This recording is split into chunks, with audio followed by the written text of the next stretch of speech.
and have a lovely evening, everybody. Hi, this is Colin, and we have our usual bunch of property consultants. We have Joel here, we have Yun Yun there, and then Elliot down here. And also, welcome to another episode of Online Property Advice Desk. We are at episode 5 already. Time really flies.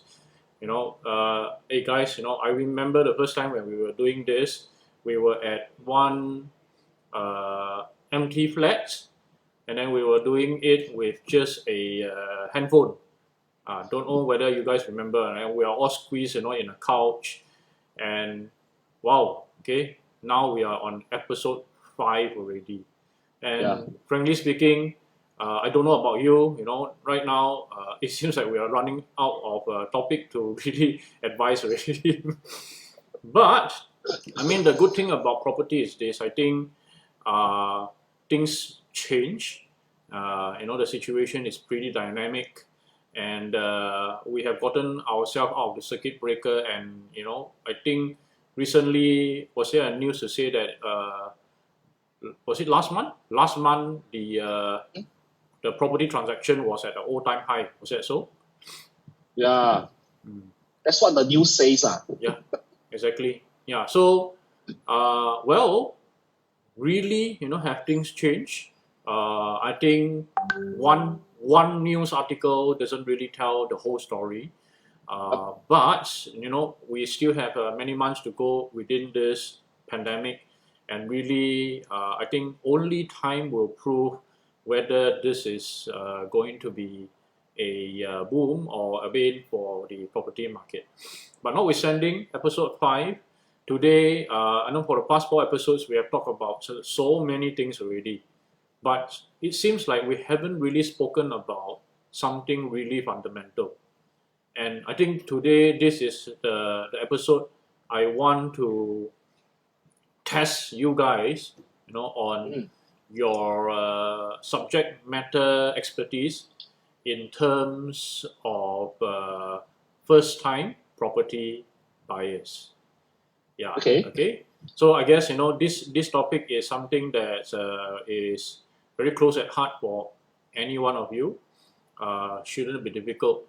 The only worry is you all talk too much, and we overrun our 1 hour again. Okay.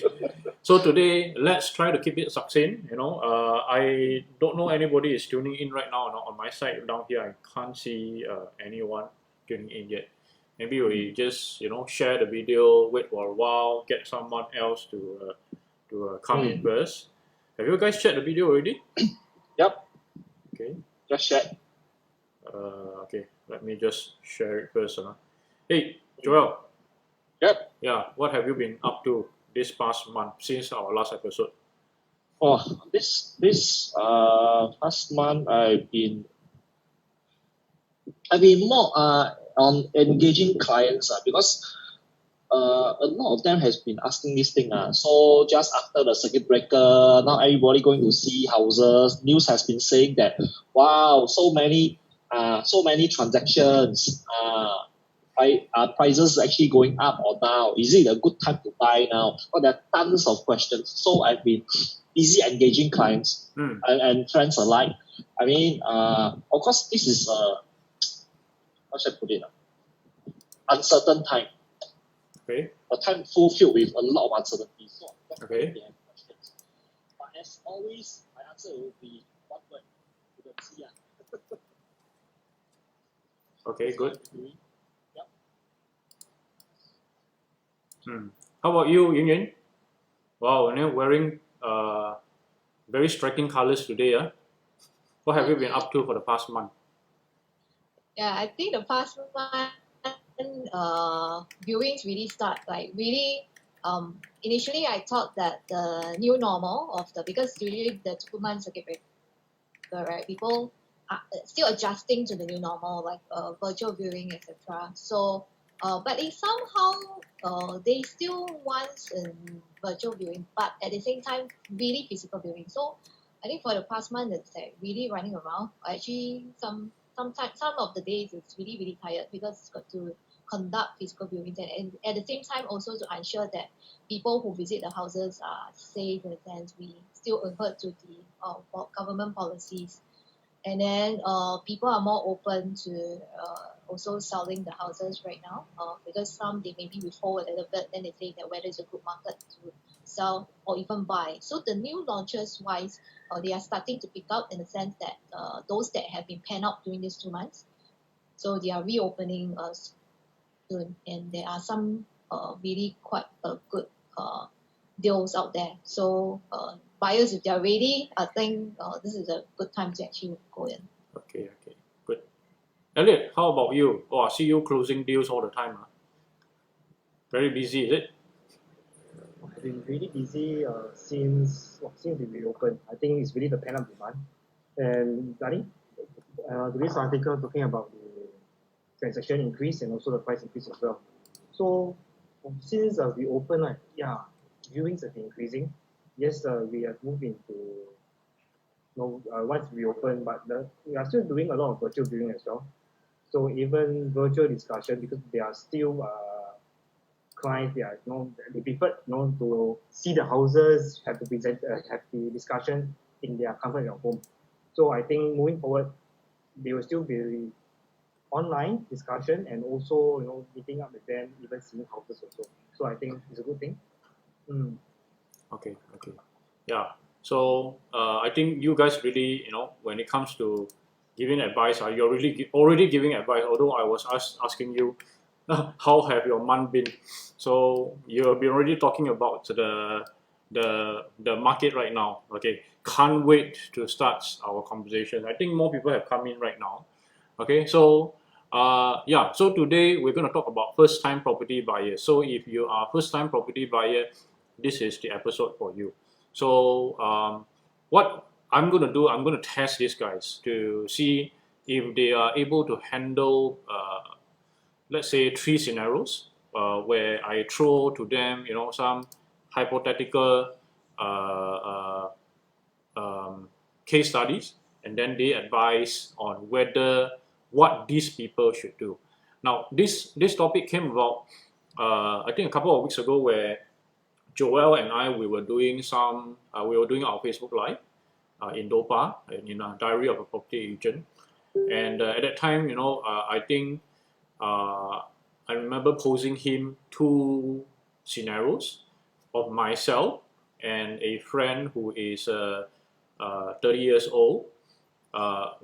Should we be looking at one of the new launch or not? Okay, so not exactly very new already, but it's still not built yet, so it's considered a new launch. So today I wanted to do the same thing with Joel, Elliot, and Yun. Okay, so my question for you is this. Okay, so you are not confined to only giving advice specific to or pertaining to new launches. If you think that with their with what they have, they don't qualify, I hope that you take this opportunity to really share what you think. Okay, so again, by episode 5, for those of you who are watching, you know by now, our 3 property consultants down here, they are not here to sell. They are really here to help, help you understand what exactly is your best solutions out there. So if you have a question pertaining to the first property that you should buy, or maybe your children should be thinking of, please ask them in the comments below. Okay, notwithstanding, okay, let's start with the first scenario down here. Okay, freeform, I leave it to the 3 of you, see who among you wants to answer. Okay, so this one was this case scenario came out with the conversation I had with Joel. Okay, so we are talking about a newlywed couple, and both of them are 30 years old. Okay, so they are considered really young. They have worked for about 10 years already each, but they are not at the upper executive level or upper management level. So both of them combined together, their income is only about $7,500. They have no children yet, but they're thinking of setting up a family in 3 to 5 years' time. So they don't have any property right now. Okay, so they got their ROM ready. They don't have any property right now. What do you think they should do? What is really the advice you will give to a couple like that? 30 years old, 7,500 combined income. Who's up for it? Elliot? Maybe I'll say ladies first. Okay, I think Elliot wanted to say something. Unmuted himself first. Yeah. Come. Should I take this question or Ilian, do you want to Yeah, first? go ahead. Go ahead. Go ahead. Elliot, go ahead. Oh, because I felt this question was very close to me, very dear to me. Why? Was because at the age of 5 years ago, I was also in a dilemma what to do. So back then, so Colin, you mentioned the income is 7,500, and they are 30 years old. Yes. Looking, just getting married. Am I correct? Got married already. Got married and looking to buy their first property. Yes. Correct. Okay. So based on income, based on age, wow, this one really 5 years ago, really very close to where was I in that same situation. Okay. Mm. So what is your advice? Okay, so I think back then I was similar to I think most of us, all of us, I was a bit confused. I don't know what to do. So there are choices in front of us. So maybe I share a little bit on myself first before I share my personal advice to the listeners. Sure. Okay, so back then, I was immediately thrown to a new launch actually. My property agent, back then was actually, didn't really share with me about what are the available options. Just invited me to show flat, we came down to show flat, and introduced me this beautiful project. Yeah, so back then I also did not really do any calculations with the agent. The agent did not really share with me on how my finances are. Am I able to afford this about 1.1 million condo back then? So yeah, and no banker was actually there to advise me as well. So to me, at the age of 30, just got married, 1 million, I think in everybody's mind is, wow, am I able to afford? Yeah, so end up, I and my wife decided, we actually got in a way, we actually can ballot for the unit itself because our queue number was actually way in front. So if we actually accepted at that point of time, we actually could, now staying in that, that project itself. Yeah, but we did not get any advice. We didn't know what to do, so we were scared of this 1 million property. So we did not go ahead with that. Then after which the agent did not give up also. He actually brought me to another EC. Just say, EC is cheaper lah, 800, 900K can buy already. So based on a private condo, it's 1.1. So actually expensive. So he brought me to see a EC, which is about 8 to 900K. Yeah. So this time around, he got a banker to actually assess my finances. But because EC ruling, right, and similar to HDB, we are actually kept with a mortgage servicing ratio, which is actually 30% of our income actually. So the shortfall was even higher than a private condo. Okay. So end up, my wife also think that we do not have so much cash with us. We actually wasted so much time looking here and there. End up, we actually went for a BTO. But of course, we are lucky. BTO, we were also the top few in the queue itself. So on the first day, we got I think the block itself is 25th floor. We got the 21st floor unit. Yeah, but till now we are still waiting. Next time I go for a lucky draw, I'll bring Elliot. Yeah, so there are also pros and cons. Eventually me and my wife, so the story is me and my wife got into a BTO. Yeah, knowing that in terms of finances, yeah, so in terms of finances, of course, the quantum is lower. We got ourselves, I think, if I remember correctly, was a 400,000-ish 5-room flat in Punggol. Okay, so today, so after sharing my own personal story, right? So what's my advice to my clients and my friends now? As in, available options. So first of all, of course, today, if you ask me, Elliot, what should I do? So first of all, of course, the first one we'll look at is HDB, which is the BTO itself. Okay. Second is, of course, resale HDB. Okay, why I mentioned about resale HDB? Because I also have friends and clients have problems with BTO. What kind of problems? The waiting time. They needed a flat very fast, and they couldn't wait. Second is people that have been balloting over 1-2 years, and still today, right, they haven't get that period. Yeah, so these are the problems of getting the BTO for HDB. Okay, so next will be the resale condo, and lastly the new launches, the new projects. Yeah, so these are available options for them. But of course, today based on the 7,500, let me give a rough calculation.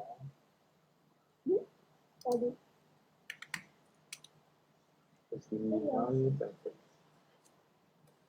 Hello. Say hello. Hiya. Yeah. Okay, Sorry based to on all our viewers. Must start young. Hello. okay, Yeah. so Actually, based well, on yeah. sorry. Okay, so based Yeah, on yeah. so based on combined income of 7,500, right? So after count, I will assume there is no debt. Am I correct, Colin? Let's assume that, yes. Okay, so the max loan, right, they can actually get up to one mil actually. Oh, 1 Wait. mil. With 7,500, they can get loan up to 1 mil. Wow, okay. Yeah. for private. I help you disclaim first. Only for private. Only for private. So you can get up okay. the loan 75% up to 1 mil. Hmm. So which means what does it mean by loan up to 1 mil? Meaning that your max purchase price, so you can buy up a property up to 1.33 mil actually. So with a 7,500 combined income with no debt liabilities, you can actually buy up a property up to 1.33 mil. So this could be one option. Okay, wait. Okay, so this could be one option. Maybe, I bring this question to Yun. All right. So 7,500 combined income, 1 mil of loan. Yun, are you able to give an estimate? Are they maxing out their TDSR already? Yes. Like what Elliot was sharing is the maximum purchase price they have is about 1.33, and the loan itself is about 1 mil, correct? And that is the max of the TDSR already. Wow. Okay. So in other words, also it depends on the position they have. You can actually play around. This is assuming that they outlay the 5% minimum cash, and of course depending on the CPF. One thing about a CPF at that age, right? In order to get the 1 mil like loan and the TDS, the maximum purchase price of 1.33, your CPF outlay will have to be on 20%, which is 200K. At that age of 30, how many of the people would have 200K? Yeah. Almost impossible. Yes. So, yeah. So in a way, they have to ask themselves,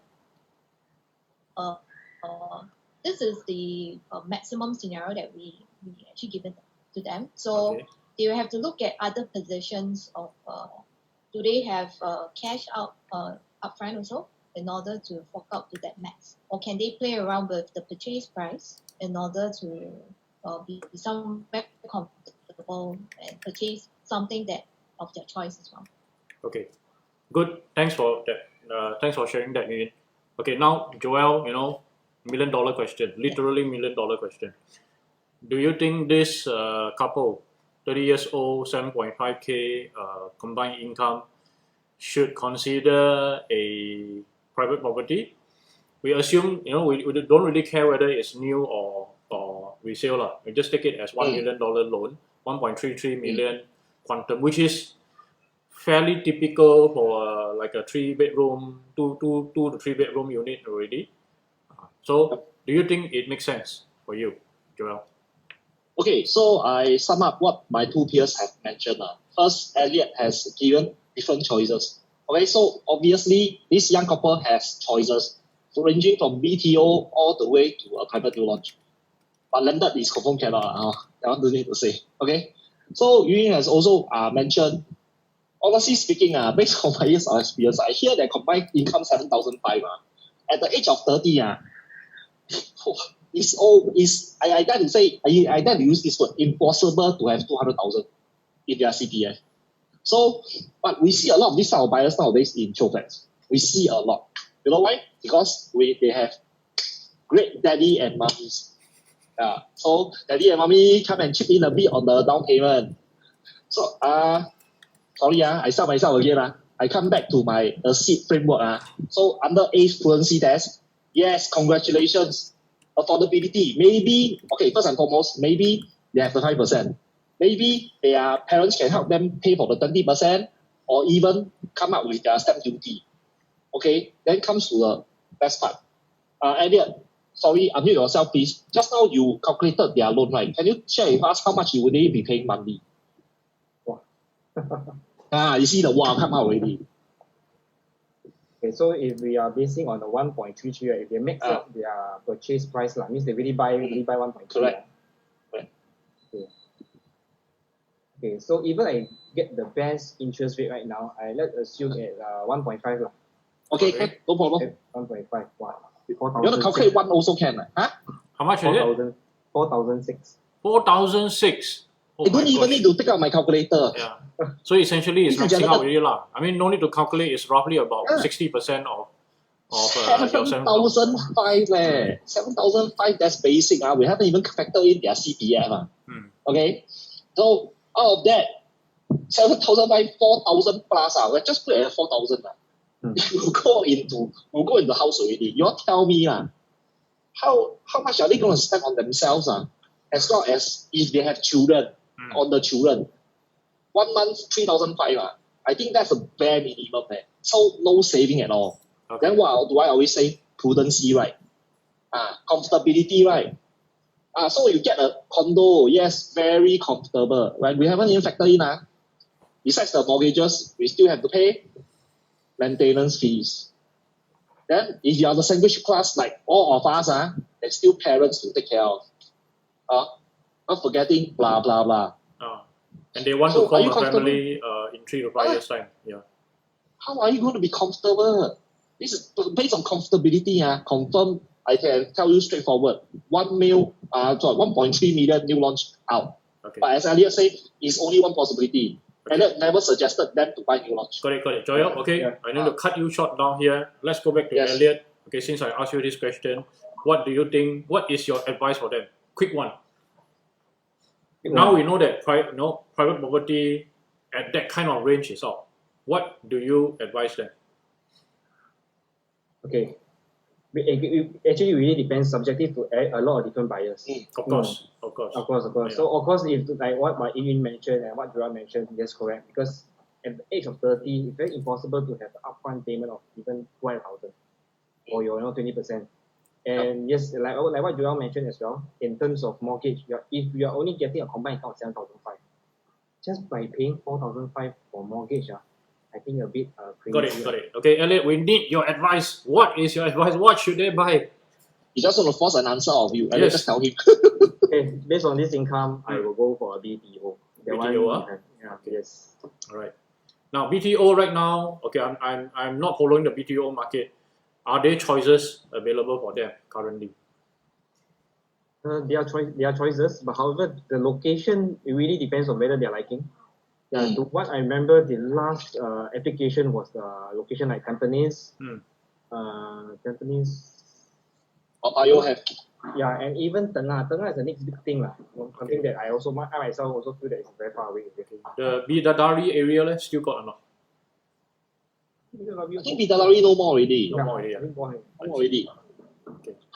So really, I think ladies and gentlemen, if you're watching this, you are really thinking about getting your first property, and you have an income of about 7,500, even at a young age where you can max out your loan tenure.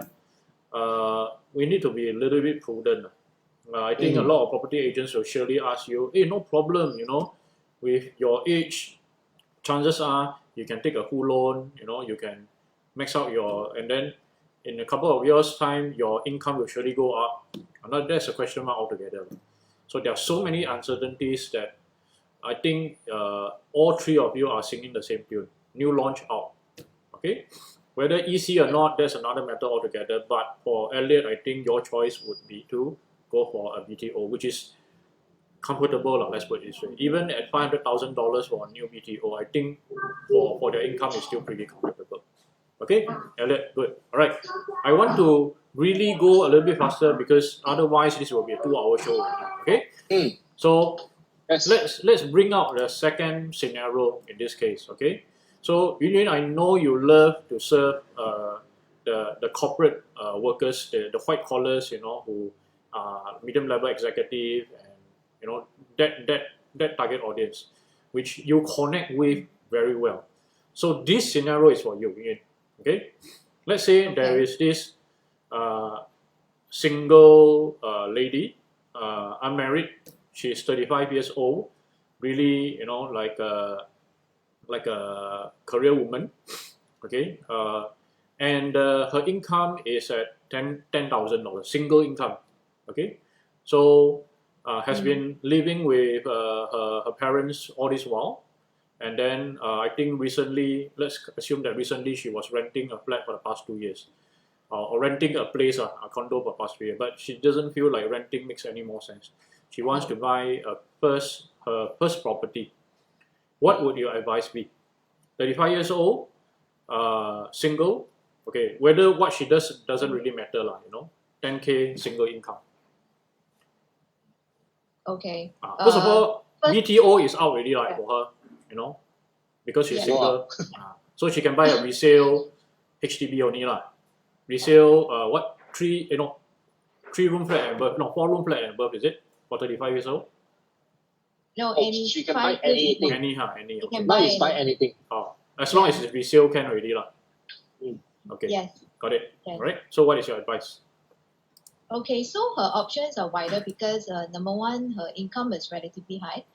I will firstly congrats her for taking the first step at the age of 35 because at the age of 35, you only have 30 years loan, which is the max out already. The longer it waits, the shorter the loan tenure will be, and the higher the money installments were going to be. So if she's thinking of getting a property, time is not really time is of essence. Put it this way. The older one gets, it's really, really hard to get a good loan from there. So at least she's taking the first step. As what I think just now, Colin, you were sharing, resale HDB, yes, she can get a resale HDB. She can get a resale condo. She can get a new condo as well. So these are our options. I think for her it's relatively easy. Since she is renting at a place, I think usually when I did a portfolio review with my clients is that I'll go through the 4-piece model. Usually the first piece is always the person. I will actually ask her what the plans is. Does she she's happy at what she is, or is she happy in renting at her current place, and what is the purpose and why she want to buy a property? Is it really for invest, or is it something that she look forward to have her own space? I think more and more nowadays the market, there are people out there because of I think COVID-19, they are really looking for space, and they are really looking for their own private area. So I think more of this such market is coming out. So with 10,000 income, let me see. So at the age of 35, okay, so assuming that there is no other debts, so she can loan up to a maximum of 1.33 or 1.34 million. So the purchase price is about 1.78 for the purchase price, which means if she buy a private, she can max out to 1.7, 8, or she can reduce. She really have lots to play around. So usually what I advise with a single person with such high income that she has wide range, usually I will push to the best of the best, meaning that if her job is kind of stable, she must tell me all her cash, her position in CPF, because now the market is that some, even though they might be earning a very high income, they are worried that how much is their position can hold till, meaning that current position, let's say, unfortunate events happen and then they got kicked out of the job, then they have some savings. So how much does the existing CPF and the savings can actually last her for 2 years down the road? So I will also calculate in that sense. So if she's okay, right, usually I'll push such scenario to the maximum. That means we'll look at if she's looking for a good rental yield, usually I'll push in the CBD area. That means the CCR, we call it CCR first. Then after that, if she or she not comfortable, I'll go through RCR and I'll go OCR. So I'll always push it to the best first, and then I'll zooming down. And as for the bedrooms, depending on I would say 1-2 bedroom is good for her. 3 bedrooms sounds too big for her. So at least that she has that flexibility. So that means I'll go by number of bedrooms. That means even let's say she choose, for example, she says she don't like CCR. If there's a yield that at RCR that is good enough, maybe I might push even to her with 3 bedrooms RCR. Might, depending on what is the quantum involved. And then she might get a higher yield. If she's still happy at renting her current place, the scenario that she can rent at her current place still, but earning a higher rent at somewhere, and it net off, and then she still get that positive cash flow out from it. That's another option. Another option, of course, she stopped renting and then she continue to stay at the new house. For a resale, so for her case, I would recommend either a resale condo or a new launch, depending on all the scenario. And I need to know her future plans as well, so that I can play around with that. And then once you select, of course, for resale HDB, I know that above 35, you can get a resale HDB. And then some with grants, and especially if they know the parents, they add on the grants. For me, I don't really advocate buying a resale HDB per se, because most of the HDB value, probably all my read from the news, is not retaining its value unless you are still very new, like 5 years. But how much more years can you go to retain its maximum value? And then after 5 years, you need to sell. So again, because she's 35, if she get a flat, 40 years old, she might be thinking of selling. And then at the moment she says, I want to, upgrade to somewhere. So rather than doing that, why don't she go straight to upgrade to a private? And then after that, decide whether she want to sell it off if there's appreciation, to sell it off and then upgrade again. So it depends on the long-term plan. So for her case, really, private is the way to go. But there's other scenarios we can play around, then that is where we can stretch her, not to somewhere that she's comfortable at. Yeah. Got it. Thanks. So essentially, I think it's very clear that you're recommending private, be it resale or new. Now, let me throw this question over to Joel. You have been talking about your SEED framework, which includes the ACE prudency test. Yun says her maximum she can go up to is about 1.7 mil. Okay, so using your SEED framework, how much do you think you would recommend her to buy? Now, obviously, for any property agent, if they want to, they really want to maximize their commission, they will say, hey, you can afford to buy a $1.7 million 2-bedroom unit in the middle of the CBD, which is possible to find right now. Okay, yep. Maybe that will really max out their commission by quite a bit. But for you, Joel, what would be a comfortable property for her to get? Private property. First and foremost, I would go into one very important question. What is it that she needs? Let's say she wants to stay. She wants to stay because to upkeep her corporate image, because she's a career lady. So she doesn't want to stay in a rented apartment anymore. She wants her own place, perhaps near to her workplace within Shenton Way. Yeah. Okay, so for my style, it's very, very simple. First, I'll talk to her. Okay, because affordability, you has already done that. Her loan can go up to 1.7 million, right? She can purchase up to 1.7 million. So I'm not going to talk about affordability. That one is not even a concern. Now the more important thing is, for the SEED framework, we have the CED formula. Correct. So definitely we have to compute what is a comfortable figure for you. Why? Because the monthly installment is going to directly affect your standard of living. Of course. As I always mention. So I'll compute everything and let her decide. So what is a comfortable monthly installment that you are willing to come up with? That's the first thing.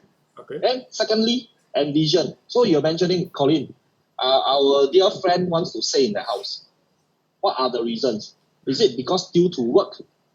She wants to be nearer to her work. Yes, so, let's assume that. Let's assume that, you know. Okay, so let's talk about today. She wants to stay near to let's say as an example, she works in Shenton Way. Yes. Just 10,000 monthly salary cannot be working at Tuas, right? I doubt so. I'm not saying Tuas cannot get this salary, but most likely central business area. Sure. So if she 10,000, maybe she can comfortably get a 1-bedder or maybe a 2-bedder. But let's say she thinks that, cannot, I must have my whole family staying with me. I mean, very common nowadays, whereby we have clients, they are elderly parents, so they want the parents to be staying together with them. They need a bigger space. Okay. So we have to put that into consideration. If that is a need already, that is not one. So assuming that she doesn't want, you know, so let's make it easy. She will just wants to stay near her place in, her workplace at Shenton Way. Yeah, she's buying for her own. That's all. She's not even thinking about getting married. Let's say. Okay, we ignore every other things. Yes. So there's only 2 things left already. Yep. You need to move in immediately, or you can wait. Okay, let's say she wants to move in immediately. Then of course, obviously the choice is resale already. Okay. Or those developers balance unit that already TOP. Got it. Example, Marina 1, 5 on Shenton. All these projects have existing units. So in terms of comfortability, okay, definitely not max out the price at 1.7. What is something that you think is comfortable for her? That to be very honest, to be very honest, you all will know me. I'm in Chinese. 我是那种很怕死的.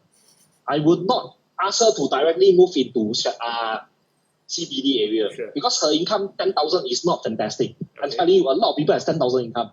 That is not fantastic. I would recommend her something nearer to city fringe. City fringe, about 2-3 MRT stops away from the city. But the per square foot, the pricing, the quantum is significantly lower. For like what you mentioned, 1.7, maybe you are getting only a 1 or 2-bedder in Shenton Way.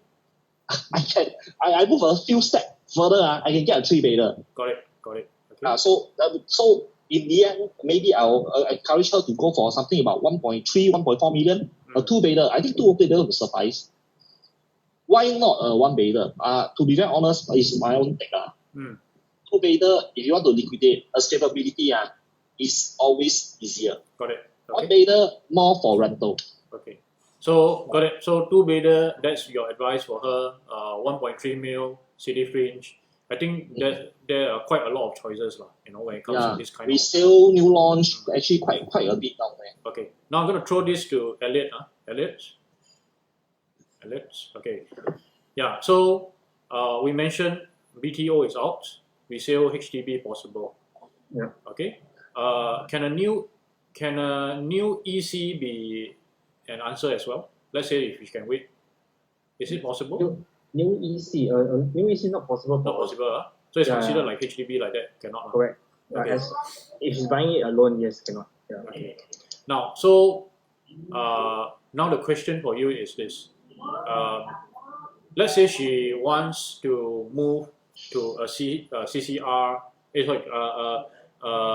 city fringe, and then after that, Joel is recommending something about 1.3 mil. Okay. Would you still encourage her to rent, or would you encourage her to buy? Okay, based on what Joel mentioned earlier, right? I think he mentioned about going for a 1.3, 1.4. Assuming that, yes. Yeah. Okay. So it really depends. Okay. Why it might depends? Because depends on the CPF that she has on hand, and also the cash on hand. So just now while Yuni and Joel were talking, numbers are going through my head. So I also did some calculation based on the 1.3 million property. Your CPF upfront, you actually close up to 300,000. CPF upfront, yeah. So your cash, we are looking at about 67,000 for the 5%, based on the 1.335 million property. Yeah. So of course, we need to discuss more. As in, does she have the funds available? Then we can actually proceed in terms of sharing her what is available for her actually. Okay.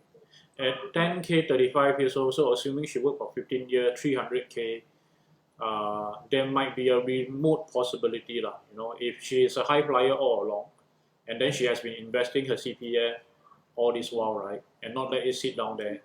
I think there's a possibility. So I think yeah, sorry, you did it. Okay, so putting that into consideration, if in terms of upfront funds and CPF is all available, for me, I will not encourage going for 1.3 or 1.4 million property immediately.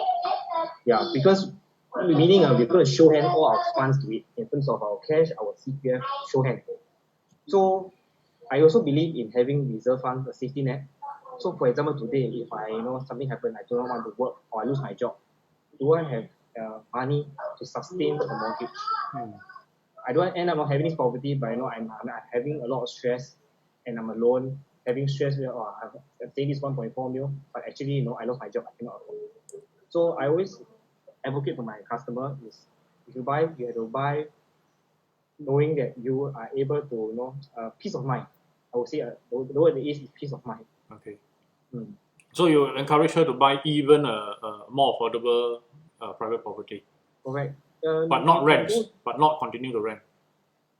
You can why not owning something that spending your money on rental. Okay, got it. Okay, so I'm gonna come back to Yun again because you started the recommendation after hearing Joel and Elliot. What is your take, Yun? So I don't suppose you will encourage her to max out her TDSR, her loan, everything to get a $1.7 million property, right? So what would be your advice for her? I would. I always actually initially I will tell the buyer the maximum that they can go. That means at least they know my cap is here. They can see how they budget because they know their finances position much more than me.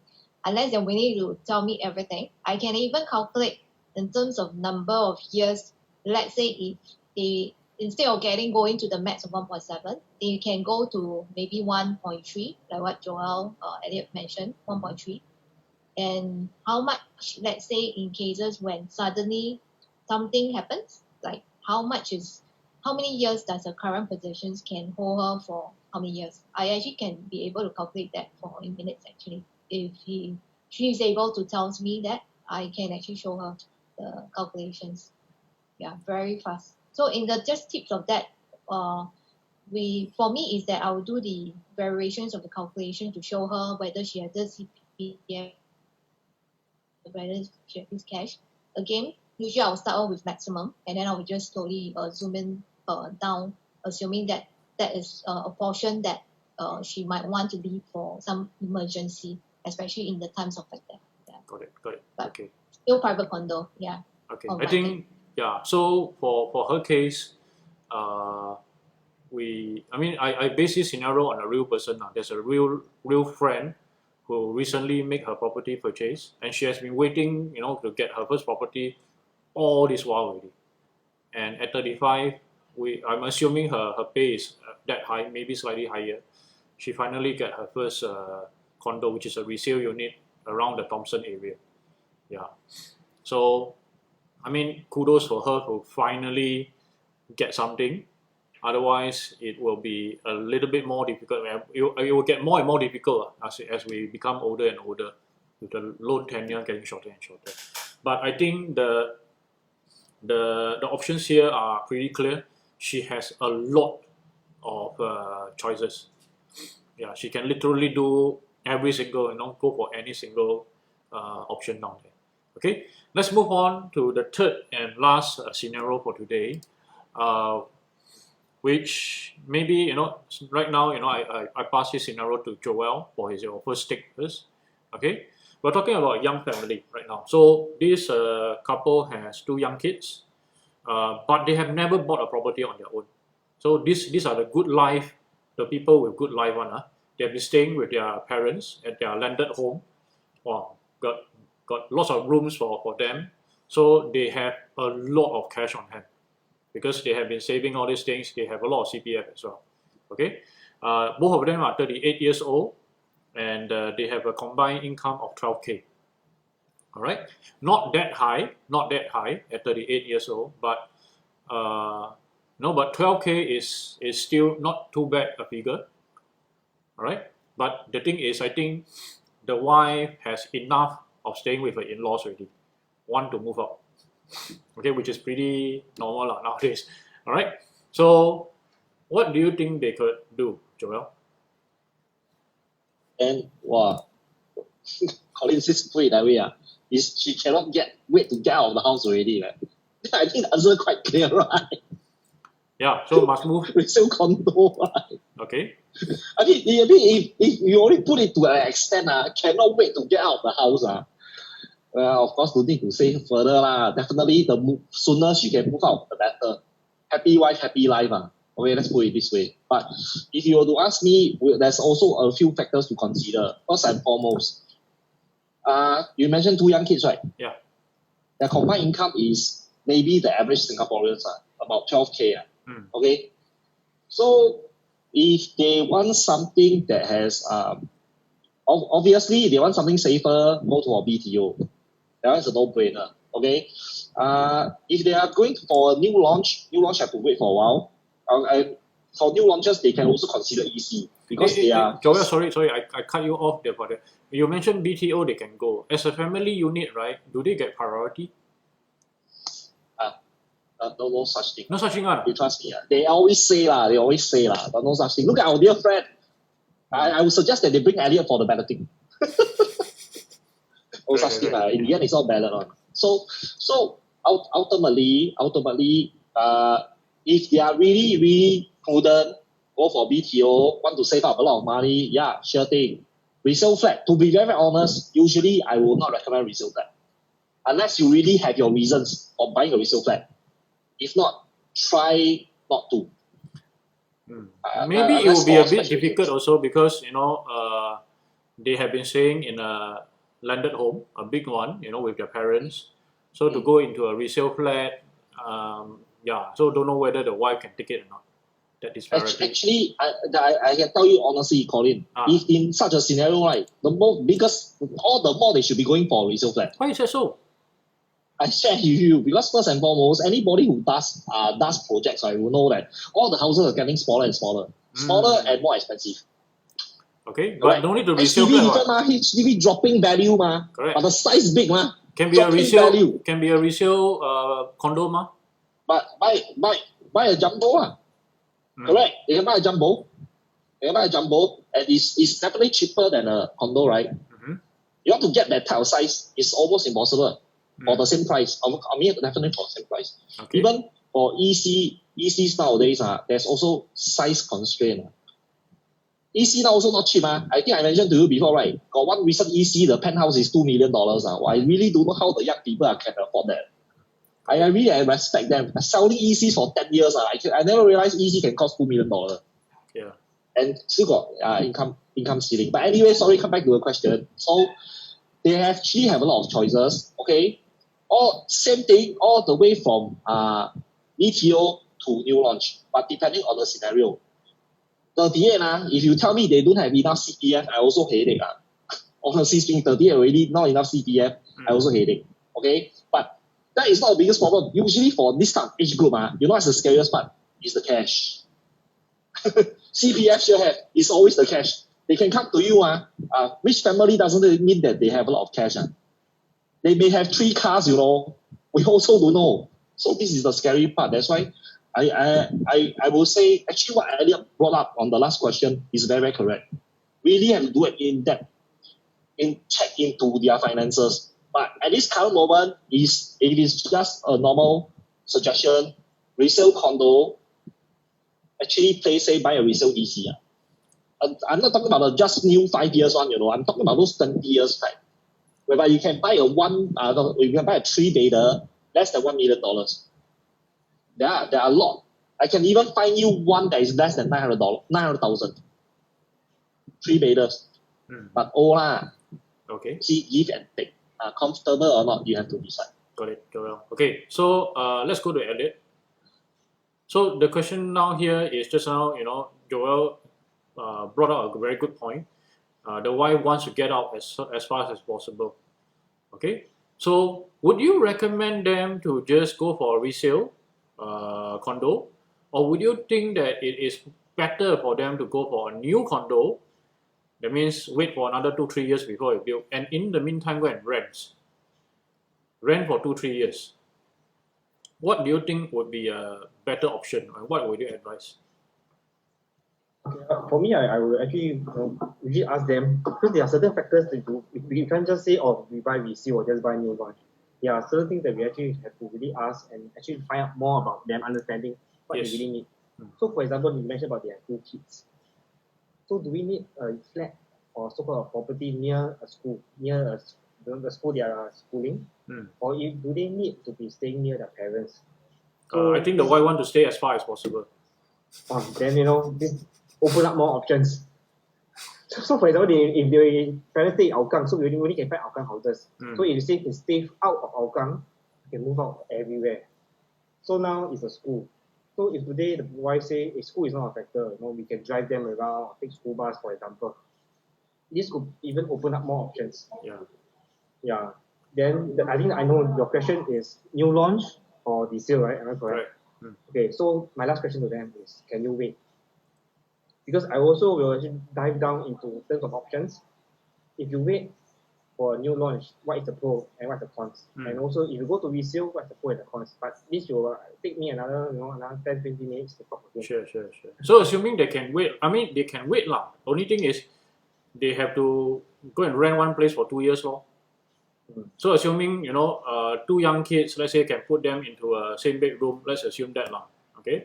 So renting a 2-bedroom condo somewhere, right now I think is around 2000, 2005, depending on where they are, right? Yeah. Right. So you multiply that by 2 years, that will set them back about 50K already. If my math is correct lah, 50 plus K lah. Makes sense for them to do something like this, then get a new launch, or just go for a resale altogether. Let me throw this question to you. So what do you think should be the answer? And if the answer is neither of this, what would you advise? Okay, I will usually ask them in priority, what are they looking out for in the first place? Like very first priority. Okay, number one, maybe the wife really want to move out as soon as possible. Okay, so if you want to move out to as soon as possible, it's either you rent, number one. Number two, buy a resale. So of course, if the resale options are not like enticing with them, then of course, then we might want to consider like new launch and then they rent. So I will show them both options and where it is. And a third, of course, like what Elliot points out, usually parents with kids, usually I'll ask, do you have any school in mind? Because some actually, right, they don't really buy properties near school. They maybe rent the properties instead near the school, but they buy another property that is not near what the ideal school is, but they rent it out. So there are various options to play around. And of course, the first thing I will show them is the options in terms of how much their current salary. You mentioned that at 6,000 at the age of 38, because when we all are trying to inform about options, so I was just playing around with the calculator of mine to show them the options. Even like new launch EC, they might even want to consider. But of course, again, whether how much longer can they wait, and then they have to play around with the number of rents that they need to pay while it's still under construction.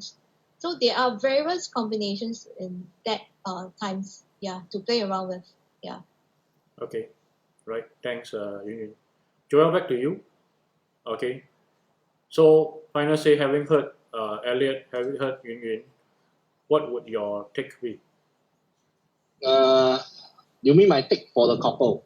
Yeah. Do you change, do you change your mind? Do you agree with them, disagree with them, or you stick to No, your I will never change my mind one. You all know I'm very stubborn. To me, very simple, as I emphasize again, the only thing that can change my mind is because it is based on the information I just gave us. There's still a lot of uncertainties that we don't know of. As I mentioned, do they have cash? If they don't even have cash, we don't need to talk about anything already. Or both of the two of them, their income combined 12K, are they salary job, or are they based on commission? You see, these are a lot of factors, because this is the interesting part. Basically, a lot of clients call us, they just give us brief information, they ask us, so Joel, what can I buy? But the biggest question is, how can I tell you what to buy if I don't know the whole story? Because we are professionals. We are not. Although we are doing an online property advice desk, but we are not. We are not those answering machines. Whereby you input something, we give you something. Oh, so sorry, we cannot do that. So ultimately, I believe at least for the three of us, I don't talk about people outside. Okay, we must really hear the whole story. Then we can give you options. Trust me, nobody is stuck with one option. There is always options. But as I always emphasize, we must go through the whole story. Okay. Then for myself, there's the seed framework. For Yun, there's a 4 Ps. Elliot, what's yours again? Sorry, I forgot this. But so the thing is, every story is similar but unique. We must really sit everybody down, go through the whole story, then we can give a proper advice. Because all solutions are tailored. This is what I emphasize. So as I mentioned, so sorry for that case, I still stand firm. Okay, based on what I just said. Because you mentioned the golden rule. My wife cannot tahan already. I must move out. So we come back to the question. If today I don't even have the money for the down payment, you think I got money for rental, man? Also same question, right? So I need to know more, to be very honest. But in a nutshell, I mean, just based on what you have shared with me, resale condo, quickly move out, cheap, happy wife, happy life. I always believe in that. That's all. You see, Elliot laughing. Agree. Yeah. Okay, so Yeah. so I think what we've gone through today with these three scenarios. Again, like I said, like the second scenario, this third scenario is also a friend whom I know personally, and this is a true story. Okay, the income I'm not sure. I'm assuming that they are having that kind of income, but it's a true story. The wife really wants to move out, and in the end, what do? They bought a new condo, and they rented. They rent for 2 to 3 years. Yeah, so they calculated that with the rental, it makes a little bit more sense to get a new condo, which potentially can appreciate in price, with higher potential to increase in price rather than a resale one. And also, I think the wife also wanted something new and sexier, let's put it this way, rather than a 15-year-old, 20-year-old condo, that kind. Yeah. So I think I'm really, grateful to be hearing your views for today. I think I formed a conclusion down here. The conclusion is this: a lot of people, just like the 3 case scenarios that we talk about, they think that they only have one way out, and if they don't go and talk to the right expert, right? Okay, who can give the most informed, who can help them make the most informed decision, they might just do something that they might regret 2 years later, 3 years later, 5 years later. Yeah, and especially in a situation where you have, let's say, the second scenario where you have a corporate career lady who has always been making decisions all her life for her company, for all the subordinates under her. Maybe she thinks that in terms of property decision she can make the best, but it could be better for her, and I will say I will just go on a limb and say that it will be definitely better for her to consult the right people to give her the options. And as we explored just now, with the family in the third scenario, same thing also. They also have options. And what I want to conclude, in today's episode of Online Property Advice Desk is this lah. The least that anyone can do, be it whether you buy your first property or you buy your second property, or in fact, even in this case, we haven't even talked about the whole property journey yet.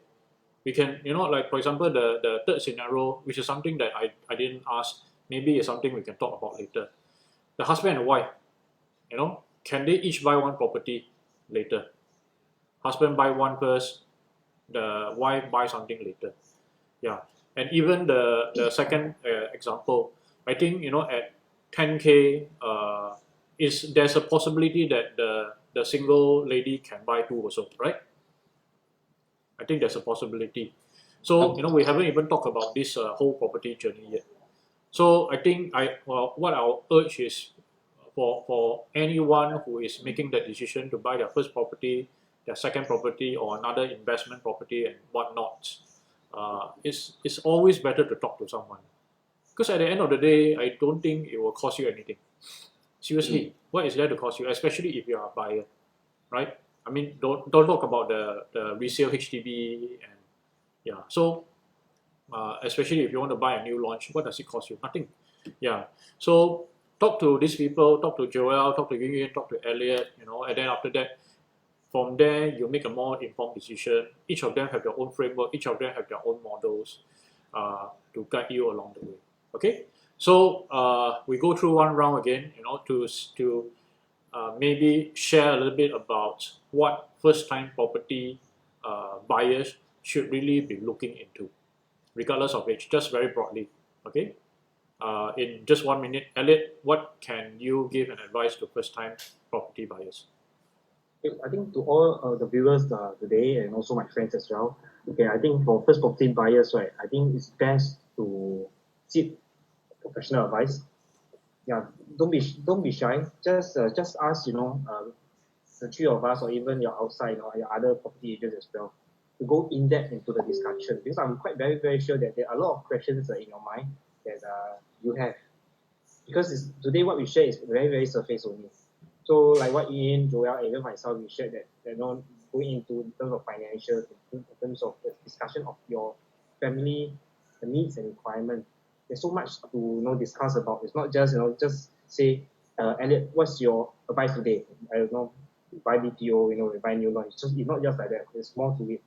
Yeah, so we really have to go in depth to have a very proper discussion so that a professional agent can actually advise you that as well. Correct. Thanks, Elliot. Yun? Of course, congrats to the first-time buyer because you are the start of the financial journey. So I think for a property, like what I think Joel mentioned just now was, a lot of people will sometimes might say, hey, this project good or not, this property good or not. Actually, it's not about whether this property is good. If you even haven't started, because my 4 Ps, right, very important, the very first step is person. What is your goal? What is your aim? What are you looking out for in the long term? We are not here just for the short term and sell you a product and then we end it off. We are actually here for a long-term relationship. That means we plan the first property and subsequent, what is the subsequent plans? And then, of course, that's where you start your very first. And I always encourage the first-time buyers to start as early as possible, because time is really, I've seen a lot of cases, it's like, it's not whether you have the money, it's more on whether do you have the time to so-called regenerate your wealth journey. Someone might have just like, if you start like 50 years plus, you only probably have like 10 years plus to restart. So there's a property cycle always where you buy your property, once you sold, you appreciate you sold, and then after that you buy again. So there is a few cycles for you to repeat that success formula. So I always advocate first-time buyers start as early as possible, and if you don't really have the position, talk to someone. Talk to any of the the property agents here are really good and they know how to calculate for you. So talk to them on how you're going to start at the very first step. It does not mean that you have to go to 1 million. You can start something small. Just move forward to the first step. And for first-time buyer, some of you I can see they are still viewing at now. So for those that really not unsure, of course, I have my really powerful calculation actually. When y'all give me a figures, I can just compute, within minutes. So if y'all need that very fast computations, I'll be more than happy to help as well. Yeah, I think what I got out from what you say is, how many 5 years do you have? Assuming every property cycle is, you buy and sell within 5 years, 10 years. How many of them do you have? Yeah, good. In some property you might tend to hold longer. So every one of us will have that fixed number of 5 years or 8 years cycle, put it this way. Until that we don't want to continue our property journey, we just let our existing property give us passive income, and that's the aim of it in the end. Good take. Okay. How about you, Joel? Close up for today. As I always say, the first house will always make you or break you. Okay?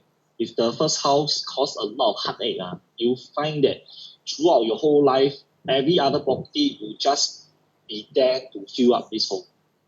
Or the second one may be even worse. So I urge all, whether you're single, you're married, you're young, you're old, please think properly before you get into property. Okay, I'm just going to end it off with one small story that I actually encountered. There's this old lady, she's in her 60s, early 60s. Okay, just before, during the COVID period, she connected with me. She want to sell off her Holland Village HDB flat, 3-room flat, which is fetching her 2,004 monthly rental every month. HDB flat, she's staying with her family members, but she rent out the whole flat. So I asked her, and the lease of the house left only 45 years. I asked her, how come you bought such an old house? That's just 5 years MOB. That means she bought a house that has only balanced 50 years lease that time. But the rental yield is fantastic. It's really fantastic. So I asked her, why you buy this house in the first place? You know what she told me? Oh, I bought because there's chance of block. Okay? Then you know what she wanted to do? She wanted to sell this remaining 45 years lease HDB flat and go and buy a 58 years lease Ang Mo Kio flat, also 3-room flat. I asked her, why you want to do that? She told me, because her friends tell her Ang Mo Kio got chance to en bloc. I tell you, oh my goodness. Her first house, the 45 years, she also bought because people tell her Holland will en bloc. So this is the problem. People are listening blindly to what market is saying, all the naysayers are saying, all the gurus are saying. It's like a lot of gurus outside keep telling people to buy commercial and industrial property. Right now, COVID-19, everybody from a natural disaster now already into a technical recession. They're still telling people to buy industrial. It's like, wow, okay, fine. So this is the problem. You need to be speaking to professionals. Stop listening to all these hearsays. Stop consulting. Stop spending money to listen to all these people who claim to be gurus. We are properly licensed by government, and we provide free advice. You all want to listen to us. You are listening to all these people. In the end, I told the auntie don't sell 2,004 a month, seriously speaking. And she already fully paid for her flat. Not nice, She can straight away retire already. Actually, 2,004 plus her remaining CPF. She can retire already. Why need to work? Right? So this is the thing. Please, I don't, as I mentioned again, I don't care whether you're single or married, you're young or old. Please think carefully and stop listening to all these experts. Okay? You're going to get in trouble, and they are just going to tell you, I told you, it's at your own discretion. There's no CA to complain already. If you listen to them. Okay, so this is just my personal take on it. Okay. Right. Thank you so much, Joel, Elliot, and Yuyun for sharing with us your take for today for first time buyers. Okay, so next one we'll think of something else to share. But I have an interesting topic already. Maybe we can talk about this later after we end our live. Okay. So see you guys in 2 weeks' time, where we will go into our property lunch bite. Project lunch bites. Project lunch bite. If let's say we have our way, right, it will be a very interesting episode. Okay. Yep. Stay tuned then. See you guys. Good night. Bye. Bye. Okay, good night. Stay safe.